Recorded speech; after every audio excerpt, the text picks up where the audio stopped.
Hello, friends. This is Stacy Sade, and you are listening to the Annestasis podcast, where we talk about stories of life transformation through relocation. And I'm so glad that you're here. We have such a good such a good guest to listen to today. Such a lovely person. I met her because she was a client of Annestasis, and I can't wait to hear her story. We are going to be having a conversation with Joanne O'Brien Scott. Can you say hello, Joanne, to the world? Good morning. Good to be here, and thank you for inviting me, Stacey. You're so welcome. What we are going to be talking about, Joanne is a lovely person. She's a mother. She's a nurse, a philanthropist. She's done so many things. And the comments that we are going to talk about, or the life story that we're going to talk about, is what occurred through a move. I was there to get to witness one of your moves in life. There are probably more than one, but I would love to hear your perspective on it. So what we're going to do in just a minute, we're going to take a quick break, and then when we come back, I'm going to introduce you guys formally to Joanne O'Brien Scott, and she is going to talk about all the things that happened that has taken her life to a new level in the fourth quarter, and she's doing it beautifully. So we'll be back in just a few minutes.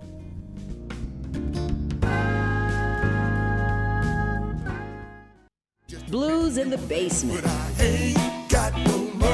Blues in the basement. I was born in 71, so that was kind of the year that all of Al Green's hits starting to pop off. Blues in the basement on the Kadzukian Network.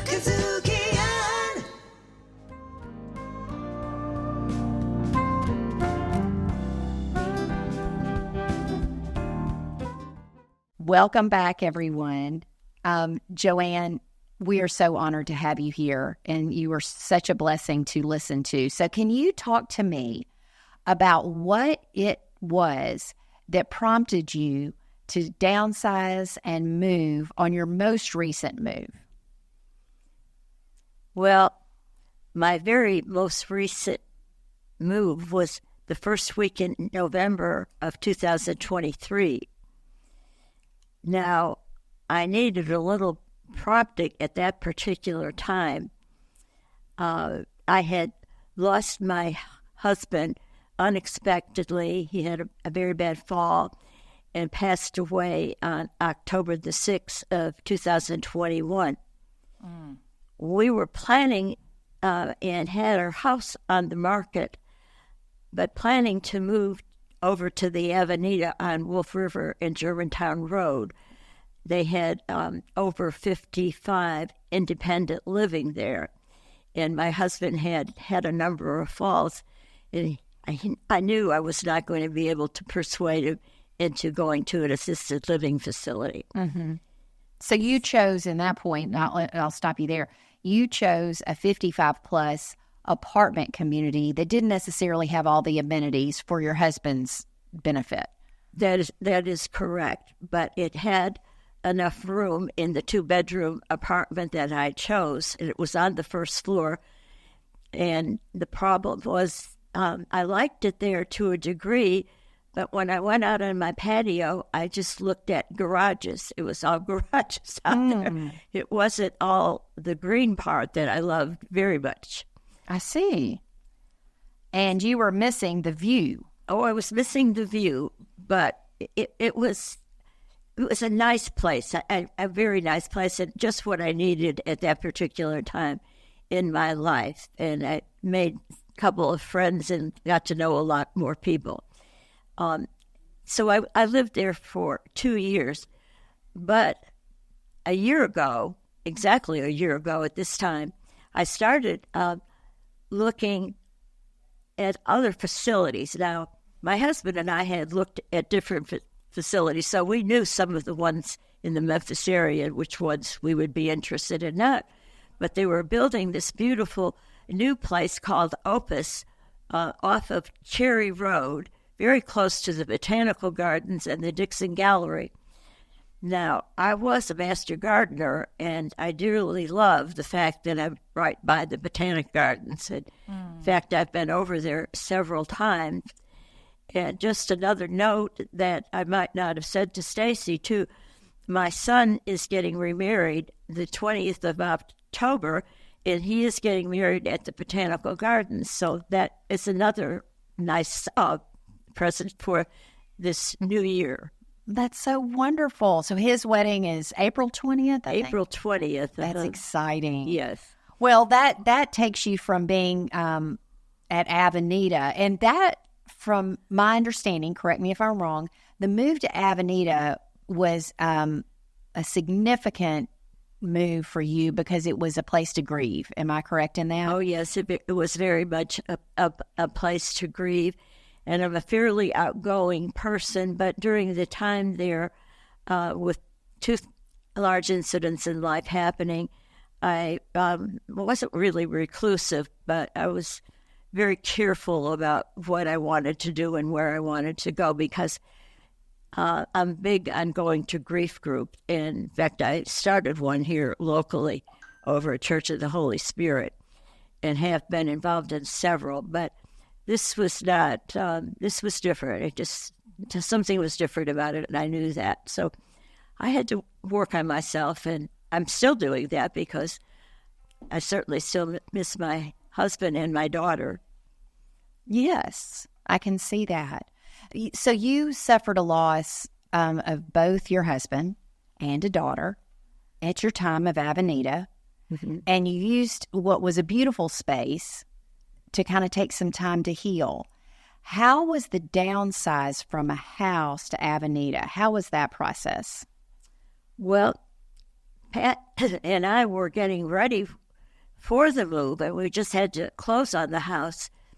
And we had labels, like on all the pictures and everything that was going to go with us. So that way it was a little bit organized.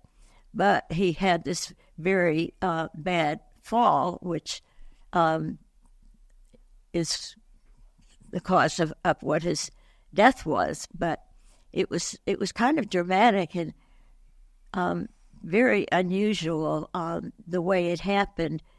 But I've been going myself for some counseling, and I look at the beauty of the way that he passed away, because he passed away on the Wednesday following the Friday incident, and they have to take you to the trauma center when you have a head or neck injury. So we were there, and he was getting good care, but the incident was, he just fell so hard and hit the back of his head and his spinal cord and all of that.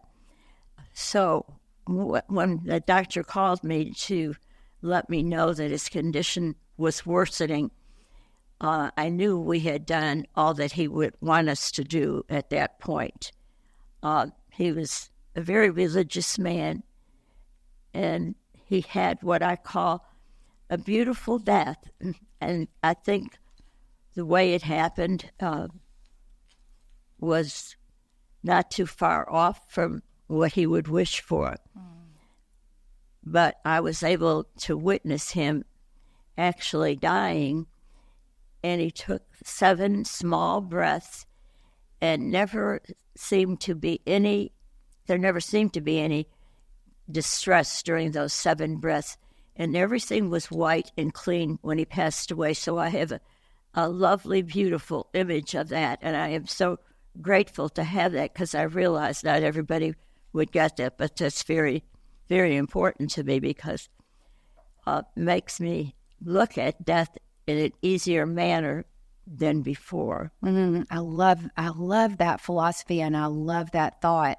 So you have had a major life-changing experience, and I know because of what I do, you're not alone in that.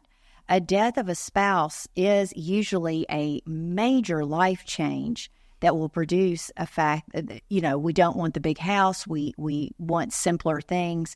You've been through a lot, and maintaining a home is a lot. And I know a lot of people will be inspired by your story of listening to that. And I just wanted to fast forward a little bit. You're in Avenida. You're not the Joanne that most people are used to, which is effervescent and lovely and bubbly. But you're able in a safe and beautiful space to do some healing and growing. And I guess that's when we stepped in with our company. Am I correct that you had made a choice to go not only look at Opus, but also some of your friends were there, correct? Yes, I had 4 friends, and we all know each other by varying degrees, but all of them are in their 80s, and they're all active. So I had been going over there, like you said, Stacy, and I had been looking around and watch Opus grow. So I think I went maybe 1 or 2 too many times, because every time I would go, one apartment that I liked, somebody else had already gotten. So I said to myself, after doing that 2 or 3 times, you better decide today what you want to do. And so it was so beautiful. The grounds are gorgeous over there, and everybody is so very, very nice. So I made the decision that I would go over there, and I would go over to pick out the one that I wanted. And nobody else at that point knew the one that I wanted. So I called my son John has been so wonderful to me through the years, and he's always been here in Memphis with me. My girls have lived out of town. So when Pat died, everybody came in, all my family members, they all came in and helped me so much with the move, because I was still kind of in shock. And the people that wanted to buy my house were so kind, and they were from California. So I think they thought the prices were wonderful here, because I guess they are compared to California real estate. Yes, absolutely. Absolutely, on that one. So anyway, everybody helped me to move that time, including my son, who brought 3 of my 4 grandchildren that have been born and raised here over, and they had a job to do. And their job was to take all of my clothes on hangers from the house in Cordova, the town, over to the Avenida. So we did that. And after they got there, there's a pool outside. So after we got there and they moved all the clothes there, well, we all gathered around and held hands and said a prayer of thanksgiving for the help that I got that day. So that was, over 2 years ago. And so, I got out. I have quite a few friends here in Memphis, and so I would see them, and I belonged to, like a book club and a Curcio group from church, and was with Madonna Circle for many years. But towards the end of that 2 years at Avenida, I thought it was time to move on, and so my age had moved on, and I thought Opus certainly seemed like the right place to go, because they had now been open several months, and the night before I actually moved there, they had an open house party that was just fantastic and attracted a lot of people that were well known from the Memphis area. So I think they're very good on their marketing and getting it put together. And so far I have enjoyed very much being there, and it's good to know you can call on people that you know well. Absolutely. Absolutely. Well, what happened when we came in the fall was that you had made your decision, you had signed up, you got your apartment that you were ready for, and what you were hoping for is some help getting there. My experience with you was you downsized a little bit while you were at Avenida, moving to Opus, but it wasn't the major thing that was obviously happening when you moved from the house. And we came in to pack you and get you moved and get you unpacked. From your perspective, what did that process feel like? Well, the interesting first part of it, I have to tell you all, because I was on Germantown Road one day, and I noticed this green van, bright green and other colors along with it, and lots of white writing on it. And, I thought that was a very interesting kind of way to advertise. And I mentioned this to my son because he had torn his rotator cuff and was going to have surgery during this time period. So I knew physically he wasn't going to be able to help me with it. And he didn't want me to do it because he thought I might wind up with what he had if I started doing all the lifting. So I mentioned to John about this truck, this green and white one, and I don't know if he ever really heard me or not. But he called me and asked me a couple of days later, could I be home on a Friday afternoon because he had hired somebody to do this moving and packing and everything for me. So I said, yes, I can be there. So at the Avenida, there's a lobby. So I go out to meet, who do I meet?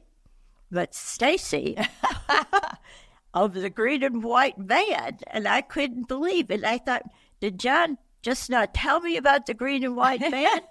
Or was he even listening to what I was saying when I was talking to him? As the mother of 2 male children, I will say it was sure an accident. And what Joanne is talking about is my vehicle, which is a Jeep Liberty SUV, has got a full wrap on it. And to say it's shameless marketing would be an understatement. It is not it is not. I mean, it is shameless marketing. It means that everything I need to tell someone on a billboard is written on the side of my car. So that is what we as entrepreneurs do. We put the word out there. And I'm so grateful we were able to be there for you. And that was a perfect situation. Was it stressful for you? And speak freely. I know that, you know. The only part of it that was stressful for me is I'm a doobie person. And I'm used to doing most everything for myself. And when you enter this part of your life, you have to begin to accept you cannot do everything by yourself. So that was psychologically, it was kind of hard for me.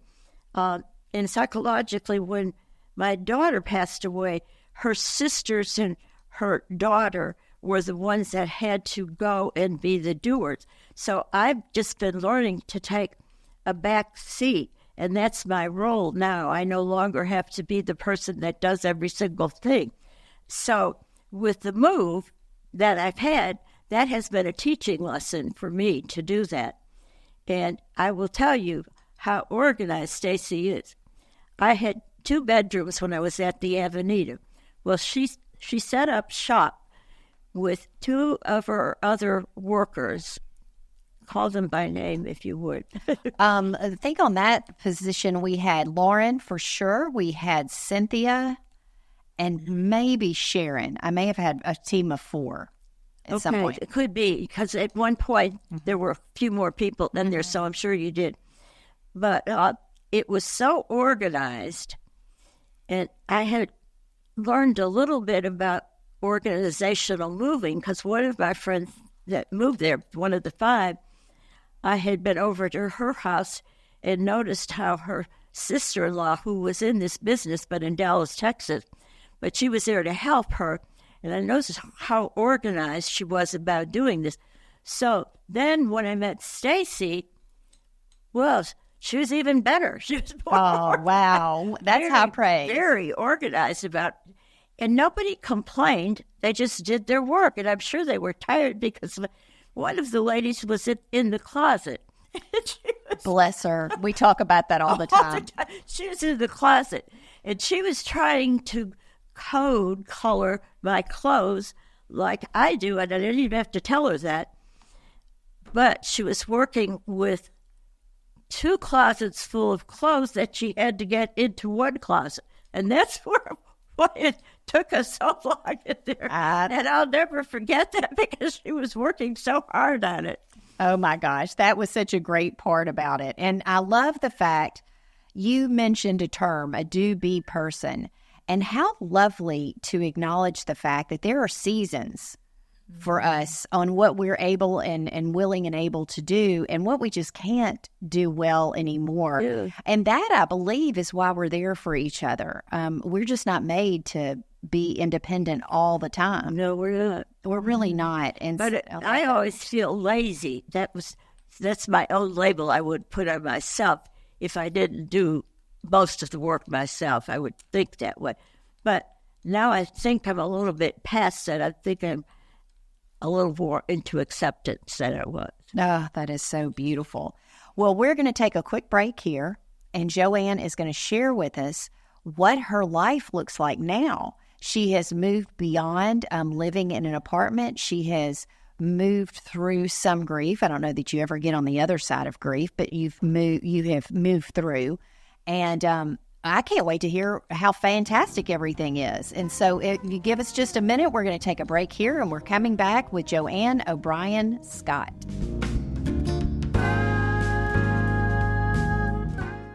This is a journey. Let me take you on a journey. There will still be the journey. The journey. When you leave this planet, leave it in a better shape than you found it. Right. And that's kind of how we live. Watch The Journey on the Kadzukian Network.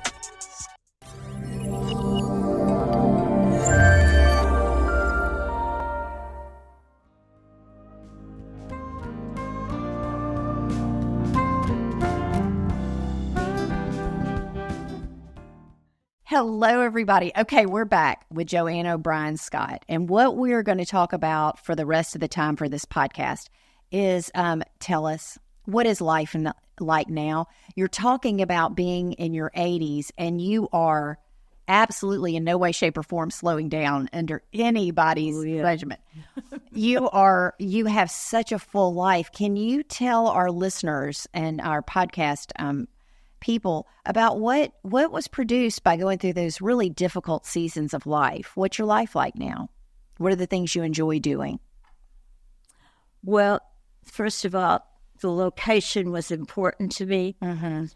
And I wanted to be kind of in the middle of the river in, say, Germantown. And the Opus fits that bill because it's such a good location there.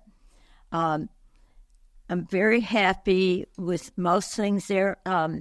There's a few things that they're working on because it's a new facility, and whenever something new, you have to try it out and go through some growing pains, and they have some of that now. But they're very good to work with you because of that, and I'm just very happy with the overall picture. And that I have those friends that live there. But one of the big things for me, I've never been a card player. I just never took the time about that. But I'm going to learn how to play. Is it bridge or mahjong? Mahjong. Yes, I'm going for my first mahjong lesson this week. I love that. I mean, I've never played it, but I hear it's spectacular. Yeah, I don't know too much about it. That's why I'm going to do it. But I heard so many people talk about it, so I thought, well, that's the new thing that I'm going to try out because, you'll meet more people and learn who's there and all that sort of thing. And so I'm getting ready to do that. And I have a very lovely apartment that's in an end unit on the second floor of the apartments over at Opus. Opus has apartments, but they also have cottages over there. And I think they have a lot more married couples that live in the cottages and probably a lot more single people. But I know some of each in both cottages and in the apartments, so you can choose what you want. And it's just beautiful. I'm waiting for the spring to come because I'll be on the second floor and I don't have to look at garages anymore. I can look at growing things and see people walking and wave hi and all that. But I'm pretty big on decorating. That's always been something that's important to me. And because I moved in November, Christmas decorating came along first. So what I'm doing right now, I'm going through all of my paperwork, and I'm doing what our society calls putting your house in order, so that when it's my time to go, I won't have my children saying, oh my gosh, I don't know where to start. Oh, she didn't live in an order. I'm trying to do that right now. I'm taking a few weeks to do that. And while I'm doing that, I'm reminiscing, and I'm thinking mostly about all the happy times in my life. And I was married earlier to Mel O'Brien, who was an architect in Memphis. And Stacy is what cousins to Christopher Speltz, who I adore. And Christopher Speltz is a younger person, and Mel was his mentor during his schooling for architect. And Christopher and his wife, they're just great, and so are all the other relatives that I know and love. That includes Pat and Mike Speltz and Cheryl and Charlie Etherly. And Charlie is the uncle of Stacy. I know. I think that and it happens in Memphis all the time, but it's amazing how you can meet a stranger and then have so much in common. And that certainly is our story. The more we talked to him, the more we realized, oh my gosh, we know so many of the same people. Yeah. Which is, it speaks to the fact that we want to become family. In my world, if someone does not have family that is able to help them during a time of move, we want to become the nieces or the daughters or whatever it is. We want to become family. The more connection that you and I have, the more trust is available, and it becomes an easier process for everyone. But I hear you enjoying new hobbies. New hobbies, right. Meeting new friends. And while you are giving your family the biggest gift of all, which is going through your paperwork and getting things set aside, I cannot applaud you more than that. It is such an important thing to do. You are also enjoying the opportunity to reminisce. Yes. And remember the stories. And that's a beautiful, beautiful thing to do and be able to enjoy. And I hear when you're saying that nature is such an important part. I think for all of us, we need to know, what is it that we love? What is it that what makes us happy and fulfills us? And you certainly have a handle on that. Well, I am thrilled that we had this conversation. Have I missed anything in your story that you would like to share with our listeners today? I have one thing, because the word grief keeps coming up when you've lost people. And with each loss, you have some sort of grief. And I think people, they need to take their time, allow it to happen. Try not to rush it. I think I was trying to rush it. And there is no such thing as rushing it, because you're going to be holding it inside. And we know from experience, it's much better to have a good friend or a good group to talk with, where you can feel like you can express yourself and the moods and things that you are feeling, so you do not have to feel so alone. That's going to mean a lot to a lot of people. And I think those are very, very wise words. It's a huge piece of the puzzle. We talk about moving as if it is, I've said before, like calling a plumber or an electrician. That's not the case. We are literally helping people move from one space to the next, and also their emotional state, their spiritual state. All of the above is wrapped up in the things that they have, that we have.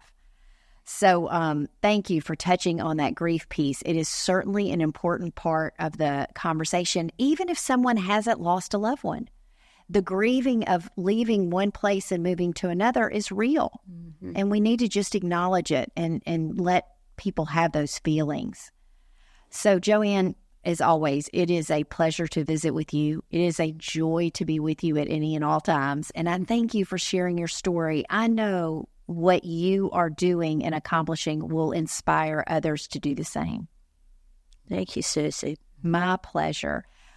Well, that concludes this episode of the Annestasis podcast, where we have listened and loved the story of Joanne O'Brien Scott. I'm so sorry you guys can't see her because she's dressed to the nines and she's a lovely human being, but you're just going to have to trust me on that one. She's dressed as a Valentine. She's dressed as a Valentine. We're recording this in February. Thank you guys for listening. We are so grateful that you're here. You can find us on our website, ANNESTASIS.com, or in all the places that social media takes place. Thank you.